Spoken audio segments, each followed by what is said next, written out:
आइए बच्चों, आज हम परागण के बारे में पढ़ेंगे और परागण और उसके प्रकार। किसी भी पुष्प के परागकोश जिसके अंदर परागकण होते हैं उसको परागकोश कहते हैं। परागकोश से परागकण निकलकर किसी माध्यम से, माध्यम क्या होगा, कीट हो सकते हैं, पशु पक्षी हो सकते हैं, हवा हो सकती है, इन माध्यमों से फूल के वर्तिकाग्र पर, उसी फूल के या किसी दूसरे फूल के वर्तिकाग्र पर पहुँचते हैं परागकण। तो यह क्रिया क्या कहलाती है? परागण। इस क्रिया में नर तथा मादा अंग अपने अपने स्थान पर रहते हैं, अतः परागण का होना एक ऐसी क्रिया है जो बिना किसी माध्यम के संभव नहीं है। कोई न कोई माध्यम होगा तभी वर्तिकाग्र के ऊपर परागकण जाएगा और उससे फिर फल बनता है। पुष्पों में परागकण दो प्रकार से होते हैं, स्वपरागण और परपरागण।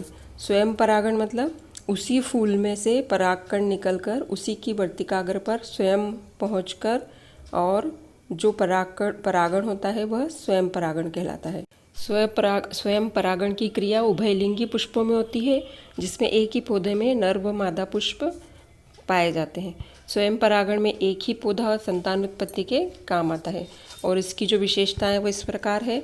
उन पुष्पों में जिनके दल, बाह्य दल छोटे, रंगहीन और गंधहीन होते हैं, मतलब ज़्यादा उनमें खुशबू भी नहीं होती है और उनके दल छोटे होते हैं और उनमें अच्छे अच्छे रंग भी नहीं होते हैं।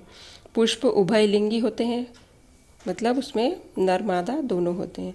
उभयलिंगी पुष्प में नर तथा मादा अंग एक साथ पकते हों तथा उसे समकाल पक्वता कहते हैं, जैसे सरसों।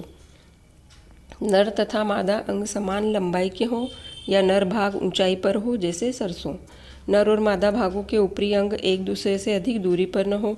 कुछ पुष्प बंद होते हैं, जैसे मूंगफली है ना, मूंगफली का वो पुष्प जो होता है वो बंद होता है। पुष्पों का आकार छोटा होता है।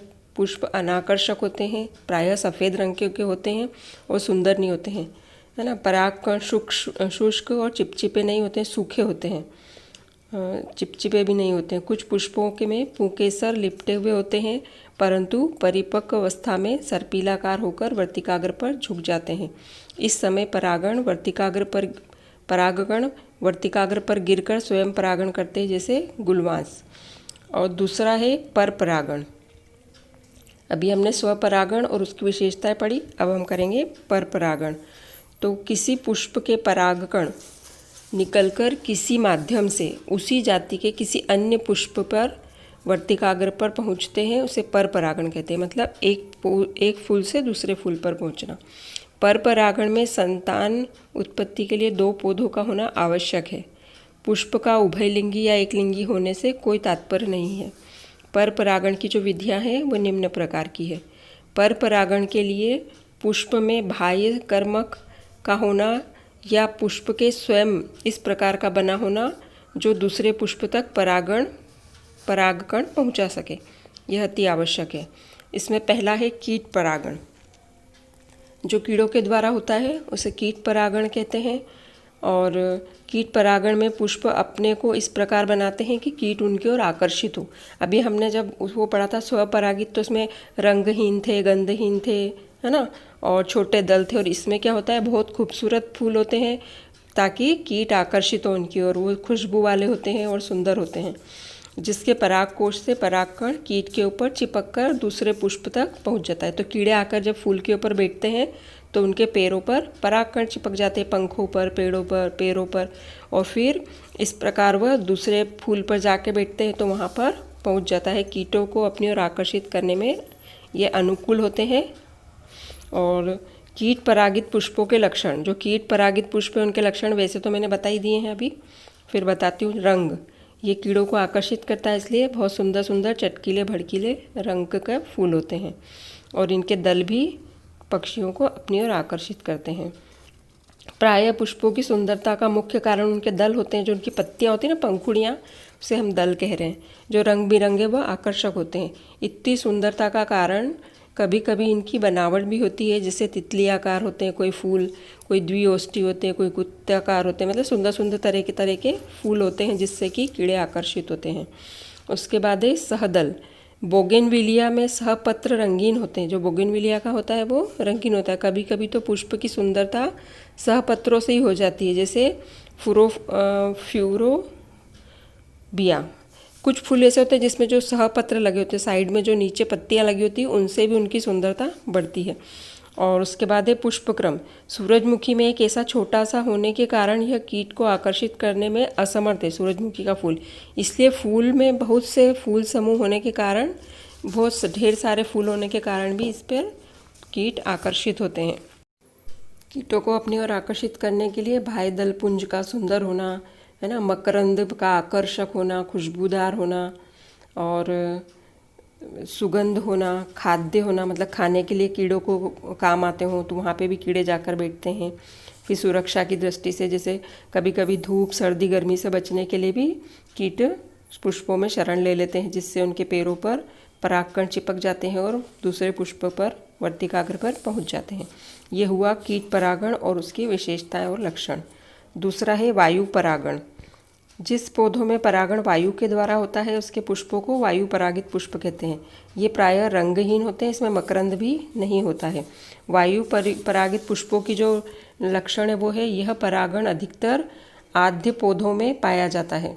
वायु परागित पुष्पों में नर पुष्प अधिकतर कैटकीन अवस्था में विन्यत रहते हैं और कैटकीन नीचे की तरफ लटके होते हैं, जिसमें थोड़ी सी हवा चलने पर हिलने लगते हैं और परागकण परागकोश से बाहर निकल जाते हैं और ये सफ़ेद रंग के होते हैं और दूसरे जो मादा पौधा होता है उसके ऊपर पहुंच जाते हैं। वायु परागित पौधों में प्रायः पत्तियों से निकलने वाले पहले पुष्प जाते हैं, जिसके परागकण को हवा में उड़ने में कोई कठिनाई न हो। सेब, नाशपाती इत्यादि वायु परागित पौधे हैं। गेहूँ, धान इत्यादि में पुष्प विन्यास कैटकीन न होकर पूर्णतंतु लंबे तथा पतले पुष्प से बाहर निकले हुए होते हैं, जिससे परागकोश हवा में संपर्क में रहता है और परागकोशों में परागकणों की संख्या अधिक होती है, क्योंकि वो उड़ के फैलता है ना, हवा से। फिर वायु में उड़ने वाले परागकण इस प्रकार होते हैं कि वे आसानी से हवा में उड़ सकें। इसके लिए उनका जो आकार होता है वो छोटा होता है, वे हल्के होते हैं, सूखे होते हैं और चिपचिपे भी नहीं होते, नहीं तो उड़ नहीं सकते। तो कुछ पुष्पों में परागकणों में पंख भी होते हैं, जैसे चीड़, उसका परागकण पंख वाला होता है। वे इस प्रकार होते हैं कि पानी से भीगते भी नहीं हैं। और चौथा है वायु परागित पुष्पों में वर्तिका लंबी, पतली और फूलों के बाहर निकली हुई होती है, जिससे हवा से संपर्क में रहे, जैसे मक्का, है ना। मक्का में हमेशा पराग जो होती वर्तिकाग्र फूल की, वो बाहर की ओर होती है, उस पर परागकण आकर उसे निषेचित कर सकते हैं। फिर उसके बाद है कुल पुष्पों में वर्तिका शाखा युक्त होती है। कुछ पुष्पों में, जैसे धान, बांस, गन्ना इत्यादि में वर्तिका पंखदार होती है। घासों में प्रायः परागकण हवा द्वारा होता है। इससे अतिरिक्त अखरोट, शाहबलूत, शहतूत आदि में भी वायु परागण होता है। फिर छठा है कुछ पुष्पों की वर्तिकाग्र रोम युक्त होती है, जिससे परागकण आकर उसमें उनके रोम में फंस जाते हैं और उनका परागण हो जाता है। फिर ये हो गया दूसरा, एक कीट परागण, वायु परागण। अब तीसरा है जल परागण। जिन पुष्पों में जल द्वारा परागण होता है उन्हें जल परागित पुष्प कहते हैं। जल परागित पुष्पों में पौधे प्रायः पानी में ही उगते हैं, जैसे वेलिसनेरिया, हाइड्रीला आदि पुष्प पानी में खिलते हैं तथा परागकण इतने भारी होते हैं कि वे पानी के अंदर तैर सकते हैं और वर्तिकाग्र के संपर्क में आते हैं, उससे परागण की क्रिया होती है।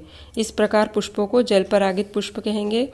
इसके लिए वेलिसनेरिया पुष्प जो होता है यह जल परागित पुष्प है। उसके बाद चौथा है प्राणी परागण। अनेक पौधों में चिड़िया, गिलहरी, चमगादड़ व घोंघा इनके द्वारा परागण होता है। गिलहरी गुलमोहर के पौधों में, चिड़िया, बिगोनिया, चमगादड़, कदम आदि के में परागण करते हैं। रेप्सीलिया का पुष्प 1 मीटर व्यास का तथा 13 किलो वजन का संसार का सबसे बड़ा पुष्प है। ये तो आपको ऑब्जेक्टिव क्वेश्चन में, वस्तुनिष्ठ में, खालिस्तान में किसी भी तरह से, जोड़ी में किसी भी तरह से आ सकता है। इसको अंडरलाइन कर लेना। रेफ्लिसिया नामक पुष्प दुनिया का, संसार का सबसे बड़ा पुष्प है और 1 मीटर व्यास और 13 किलो वजन है, जिसमें सड़े अंडे की गंध आती है, जो सुमात्रा और जावा में पाया जाता है। रेप्सीलिया, इसके अंदर परागण हाथी के द्वारा होता है ना, ये छोटे मोटे कीड़ों का नहीं है ये बस का। आर्किड में परागण घोंघा के द्वारा होता है, परंतु इनके द्वारा हुआ परागण लाभप्रद नहीं होता है। इसके अलावा पादप प्रजनक अनेक पुष्पों में हाथ के परागण करके नई नई जातियाँ उत्पन्न करते हैं। इस क्रिया को कृत्रिम परागण कहते हैं। कृत्रिम परागण मतलब जो मनुष्य खुद परागण करे। तो जैसे एक फूल का परागकण ले जाके दूसरी जाति के फूल के ऊपर लगाया तो वह नए तरह का फूल हो जाता है। इस तरह से नई नई जातियों के प्रजातियों के फूल उत्पन्न करते हैं, उसे कृत्रिम परागण कहते हैं। ये प्रश्न भी परीक्षा में आ सकता है कि कृत्रिम परागण क्या होता है ना। जो सामान्य प्रश्न है वो तो है ही। उसके बाद ये जल परागण का चित्र भी दिख रहा है आपको। पर परागण को सफल बनाने की युक्तियाँ पढ़ेंगे अब हम। पुष्प द्विलिंगी होते हुए भी स्वयं परागण न होकर पर परागण होता है, इसकी निम्नलिखित विधियाँ है। स्वयं बंध्यता, कुछ पुष्पों में स्वयं अपने परागकणों के द्वारा परागण नहीं हो पाता है। उनकी वर्तिकाग्र पर किसी अन्य पुष्प के परागकण ही पहुँचते हैं, स्वयं वाले परागकण नहीं पहुँच पाते। स्वयं परागण होने पर परागकणों का अंकुरण नहीं होता है। जैसे सेब, अंगूर और पैसिलोरा तथा आर्किड, ये जो पौधे होते हैं इनमें स्वयं बंध्यता होती है। अपने खुद के परागण से ये परागकण से अंकुरण नहीं होता है, दूसरों के परागण से ही होता है। दूसरा है एक लिंगता। कुछ पुष्प एक लिंगी होते हैं, इनमें नर और मादा पुष्प अलग अलग होते हैं और अलग अलग पौधों पे होते हैं। ऐसी दशा में परागकण एक पुष्प से मादा और पुष्प की वर्तिकाग्र पर पहुंचकर परागण में को सफल बनाते हैं। जैसे पपीता और खजूर, इनके नर और मादा पौधे अलग अलग होते हैं। किसी पपीते के पौधे में और खजूर के पौधे में फल दिखता है और किसी में नहीं दिखता है। तो जिसमें नहीं दिखता है वो नर होता है और जिसमें फल आता है वो मादा होती है। तीसरा है पृथक पक्वता। कुछ पुष्प उभयलिंगी होते हुए स्वयं परागण न होकर पर परागण होता है। मतलब नर मादा एक ही पौधे में है, फिर भी उनको माध्यम की आवश्यकता होती है, क्योंकि उसमें नर और मादा अलग अलग समय पर परिपक्व होते हैं। यदि नर मादा भाग पहले परिपक्व हो जाता है तो पुंग पूर्वी कहते हैं, और यदि मादा भाग पहले हो जाता है तो स्त्री पूर्व कहते हैं, जैसे अजवाइन, भिंडी आदि। चौथा है बंधन प्रति। नर और मादा अंगों के मध्य कुछ ऐसा बंधन होता है जिससे उसी पुष्प के परागकण वर्तिकाग्र पर नहीं पहुंच पाते हैं, और इसीलिए दूसरे पुष्प के परागकणों से यह क्रिया संपन्न होती है, जैसे आर्किड और मदार में, है ना। और फिर उसके बाद है पांचवा विषम वर्तिकाग्र। कुछ पुष्पों में वर्तिका विभिन्न लंबाई की होती है तथा पुंकेसर छोटे होते हैं। जब पुंकेसर छोटे होंगे तो वो वर्तिकाग्र तक नहीं पहुंच पाएंगे बिना किसी माध्यम के, इसलिए भी इसमें पर परागण होता है। जैसे प्रेम रोग, ये हुआ स्वपरागण और पर परागण। और इसी का जब हम अंतर पूछ सकते हैं परीक्षा में, किसी भी रूप में ये प्रश्न आ सकता है, तो ये आपको करना है। और अब आगे अगला भाग बताएंगे इसका। धन्यवाद। पढ़ो अच्छे से, घर में रहो।